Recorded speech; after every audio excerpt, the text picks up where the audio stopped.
Hello everyone, welcome back to the channel. आज इस video में हम अपना नेक्स्ट टॉपिक पढ़ने वाले हैं, वो है फंक्शंस ऑफ फैट।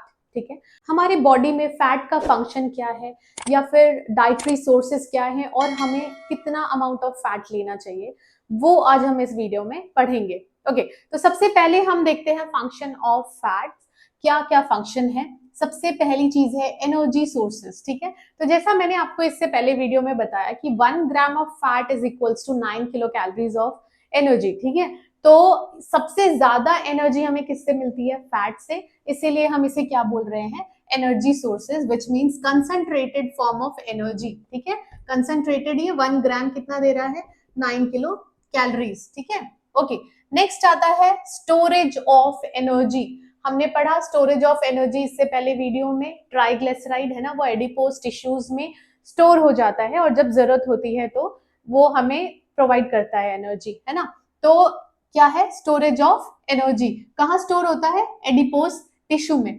नेक्स्ट आते हैं absorption of fat soluble vitamins. ठीक है, तो कुछ विटामिन्स ऐसे होते हैं जो फैट सॉल्युबल है। दो टाइप के विटामिन होते हैं, एक होता है वाटर सॉल्युबल, दूसरा होता है फैट सॉल्युबल। ठीक है, तो फैट सॉल्युबल को याद रखने का तरीका है, या तो आप एडक बोल सकते हो या फिर आप केड़ा बोल सकते हो। ठीक है, ये अब आपकी मर्जी है, दोनों तरीके से आप इसे याद कर सकते हो। और जो वाटर सॉल्युबल है, वाटर सॉल्युबल होते हैं विटामिन बी और विटामिन सी। ठीक है, तो ये होते हैं वाटर सॉल्युबल और ये होते हैं फैट सॉल्युबल। अब फैट सॉल्युबल विटामिन को एब्जॉर्ब होने के लिए फैट भी होना चाहिए बॉडी में, इसीलिए हम यहाँ पे बोल रहे हैं कि absorption of fat soluble vitamins. ठीक है, ओके। नेक्स्ट आता है इंसुलेशन। अब इंसुलेशन क्या होता है? इंसुलेशन का मतलब है कि बॉडी टेम्परेचर को मेंटेन करना। ठीक है, जब जरूरत पड़ती है तो बॉडी टेम्परेचर को मेंटेन करना कैसे? By reducing heat loss.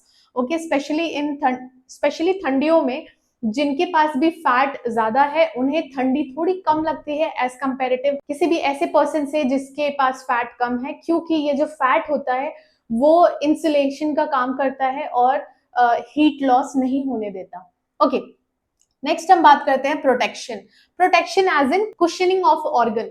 Cushioning of organ का क्या मतलब है? ऑर्गन अराउंड, सपोज ये लंग्स है, ठीक है, तो अगर इसके अराउंड फैट होगा, थोड़ा सा भी फैट होगा, तो वो क्या करेगा? इसको कुशन प्रोवाइड करेगा, है ना, मतलब शॉक नहीं लगने देगा। तो कुशन भी कुछ ऑर्गन्स है जिसके आसपास फैट रहता है और उससे क्या होता है? वो ऑर्गन को सिक्योर करके रखते हैं। ठीक है, ओके। नेक्स्ट है स्ट्रक्चरल रोल। स्ट्रक्चरल रोल हम यहाँ पे बात करें कंपोनेंट्स ऑफ सेल मेम्ब्रेन। हमने जो पढ़ा था फॉस्फोलिपिड्स, ये क्या है? कंपोनेंट ऑफ सेल मेम्ब्रेन है। फॉस्फोलिपिड हम सेल मेम्ब्रेन में पढ़ते हैं। ठीक है, इसके ऊपर अलग से एक वीडियो बनी हुई है, मैं आपको लिंक प्रोवाइड कर दूंगी, आप वो जाके देख सकते हैं।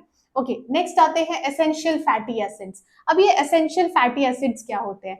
ऐसे फैटी एसिड्स जो हमारे बॉडी में बहुत कम अमाउंट में सिंथेसाइज हो रहा है या फिर हो ही नहीं रहा है, तो उसे हमें क्या होता है? बाहर से लेना पड़ता है। ठीक है, उसको हम क्या बोलते हैं?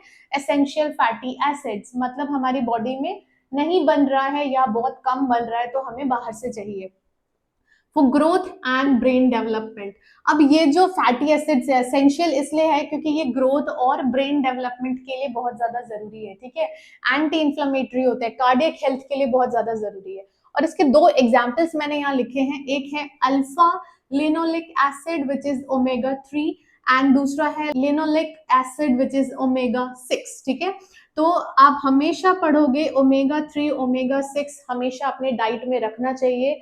ये बहुत जरूरी है हमारे ब्रेन डेवलपमेंट के लिए, हमारे ग्रोथ के लिए। इनके पास एंटी इंफ्लेमेटरी प्रॉपर्टीज होते हैं। ये कार्डियक मतलब हमारे हार्ट हेल्थ के लिए बहुत अच्छा है। ठीक है, ओके। नेक्स्ट हम बात करेंगे डाइटरी सोर्सेज की, कि हमें फैट कहाँ कहाँ से मिलता है। एनिमल सोर्सेज और प्लांट सोर्सेज, एज यूजुअल हमें दो ही जगह से मिल रहा है। एनिमल सोर्सेज में है घी, butter, cream, cheese, egg yolk, meat, fish oil. Okay, और प्लांट सोर्सेज से हमें क्या मिलता है? वेजिटेबल ऑयल, जैसे कि मस्टर्ड ऑयल है, सनफ्लावर है, सेसमे ऑयल हो गया, या फिर ग्राउंड नट ऑयल हो गया। ठीक है, और उसके अलावा है नट्स एंड सीड्स, जैसे कैश्यू नट्स हो गए, वॉलनट्स हो गए, आमंड्स हो गए, सोयाबीन हो गया, फिर या तो कोकोनट हो गया। ठीक है, नट्स एंड सीड्स से भी हमें एसेंशियल या फिर फैट्स हमें मिल जाते हैं। ओके, नेक्स्ट आते हैं हम RDA. RDA as in recommended dietary allowance. ठीक है, मतलब फैट हमें कितना लेना चाहिए। तो इन्फेंट मतलब 0 to 1 ईयर, ठीक है, कितना लेना चाहिए? 30 to 50% ऑफ टोटल कैलोरीज, मतलब जितना भी आप कैलोरी कंज्यूम कर रहे हो 30 to 50% क्या होना चाहिए? फैट, ठीक है। ओके, नेक्स्ट है चिल्ड्रन। चिल्ड्रन में क्या हो रहा है? 1 ईयर to 18, ठीक है, 18 ईयर। ओके, इसमें क्या है? 25 to 35% of total calories. Next आता है एडल्ट। एडल्ट में मेन और वुमेन दोनों हैं, 18 अबव, ठीक है, 18 ईयर्स एंड अबव। ओके, इसमें क्या है? 20 to 30% ऑफ टोटल कैलोरीज। और अगर प्रेग्नेंट या फिर लैक्टेटिंग वुमेन को देखें, ऐसी मदर जो प्रेग्नेंट है या फिर वो फीड कराती है अपने बच्चे को, उन्हें 25 to 35% ऑफ टोटल कैलोरीज लेना चाहिए, ठीक है। ओके, तो ये है RDA, dietary sources and function of fat. आज की वीडियो में इतना ही। आई होप आपको ये वीडियो अच्छी लगी हो। अगर वीडियो अच्छी लगी तो वीडियो को लाइक करें, चैनल को सब्सक्राइब करें, और कोई भी डाउट या फिर रिकमेंडेशन है तो आप मुझे कमेंट सेक्शन में बता सकते हैं। Thank you so much for watching.